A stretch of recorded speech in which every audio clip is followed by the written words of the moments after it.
Les graffitis, c'est un fléau. C'est du vandalisme la plupart du temps.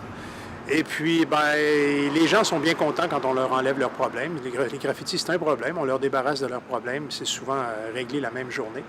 Alors, je pense que ça prend une petite place importante dans la société. Oui, j'en vois des beaux graffitis, mais c'est pas ceux-là qu'on enlève. Nous, on enlève ce qu'on considère être du vandalisme. Mais lorsque c'est beau, je pense que les gens veulent le laisser sur leur mur.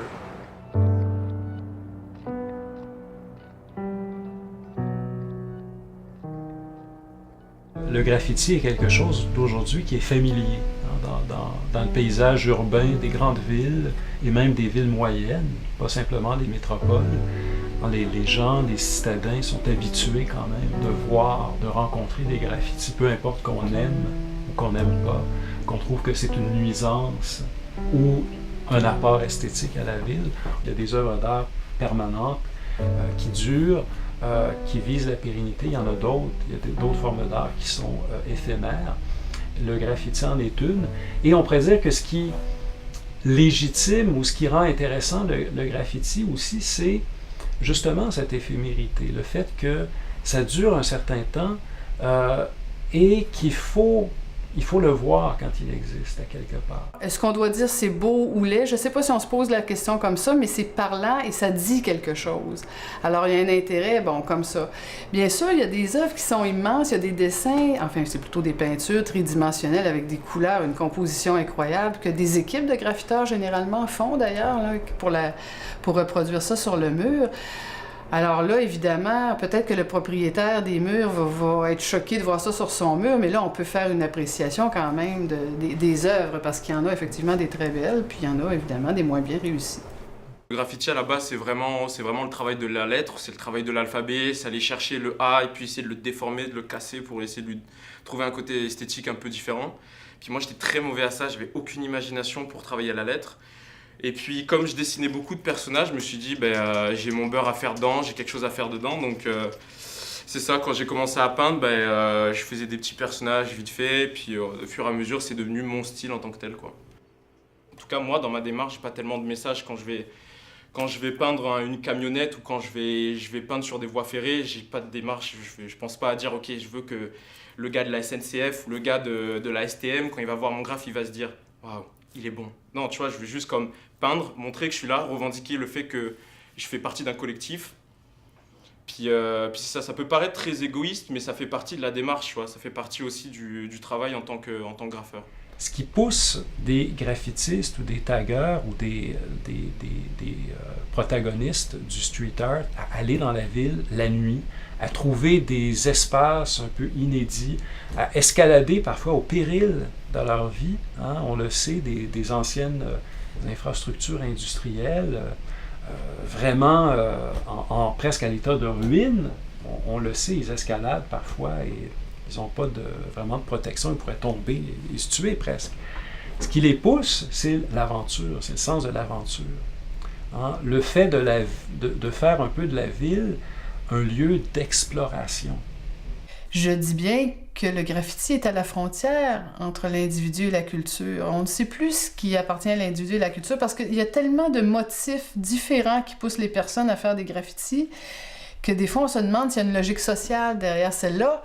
Mais cela dit, il y en a une parce que c'est le fait quand même de décider d'aller écrire ou dessiner sur une surface non prévue à cette fin, quelque chose qu'on a à dire, qu'on trouve si important à dire qu'on va utiliser le mur et le risque de se faire prendre, parce que c'est un geste illégal, pour aller le dire. Alors oui, effectivement, il y a une logique sociale quelque part, mais évidemment, les motifs, eux, de chacune des personnes qui font des graffitis sont très, très, très variés.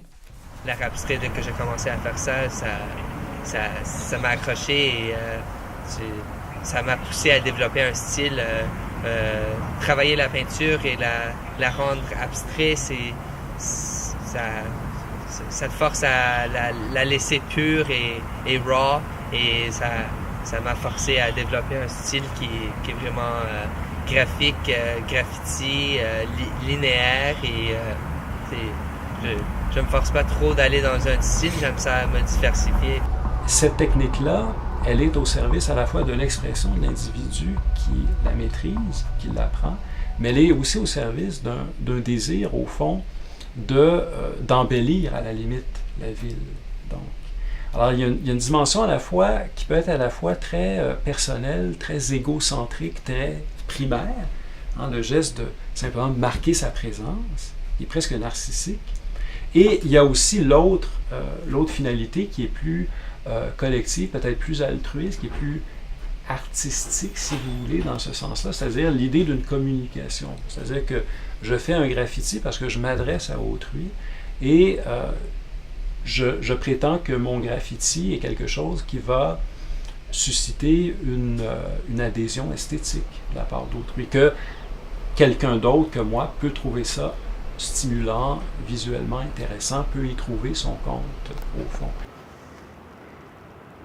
On travaillait à Philadelphie pour le Cirque du Soleil et on a été mis en contact avec un projet semblable là-bas qui s'appelle Mural Arts Program, qui existe depuis 25 ans et ils ont réalisé près de 3000 murales. Donc c'est la capitale de l'art mural dans le monde. Et on était touchés par, comme touristes bien sûr, de voir des murales partout. Donc ça redéfinit la ville, mais on était aussi spécialement touchés par leur volet communautaire.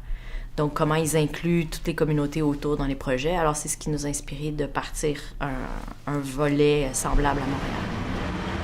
J'ai eu la chance, en juin, l'année dernière, d'avoir carte blanche sur une grande surface comme ça. J'ai acheté 850 $ de peinture et j'avais 2 grandes échelles et je me suis laissé aller. Il y a des graffiteurs qui respectent pas vraiment trop l'art mural. Ils aiment plus le graffiti qui est vraiment vandalisme.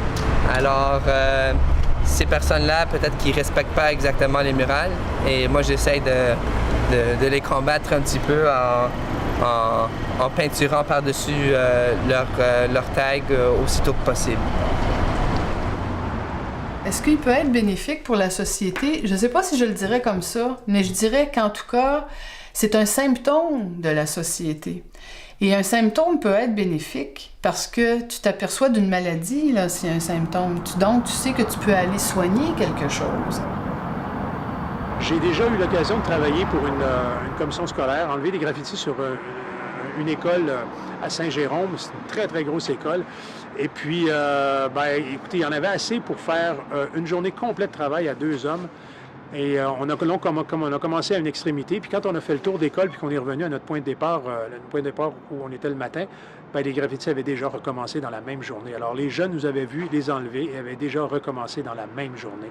Alors ça peut être aussi rapide que ça. Même si les villes donnent des espaces alloués qui permettent le graffiti, dans le hors-champ, dans le reste de la ville, dans le territoire urbain en général, il y aura toujours cette espèce d'expression proliférante, sauvage, libre, qui fait quelque chose qu'on n'attend pas d'elle, qui est interdit. Je pense que ça va rester en tant que tel. À la base, le graffiti, c'est quelque chose de revendicateur, veut pas, tu vois, c'est parti d'une minorité qui avait quelque chose à dire. Je pense que maintenant, on s'éloigne un peu peut-être du message on revendique peut-être pas forcément quelque chose en particulier, mais ce qu'on pourrait délivrer comme message, c'est qui on est en tant qu'artiste, en fait.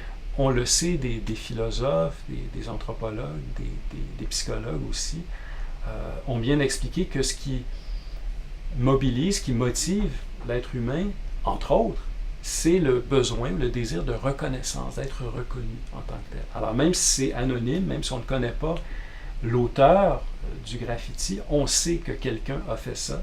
Et au fil des jours, des semaines, des mois, parfois des années, parce qu'il y a des graffitis qui durent évidemment très, très longtemps, les citadins ont sous les yeux la trace de cette personne-là.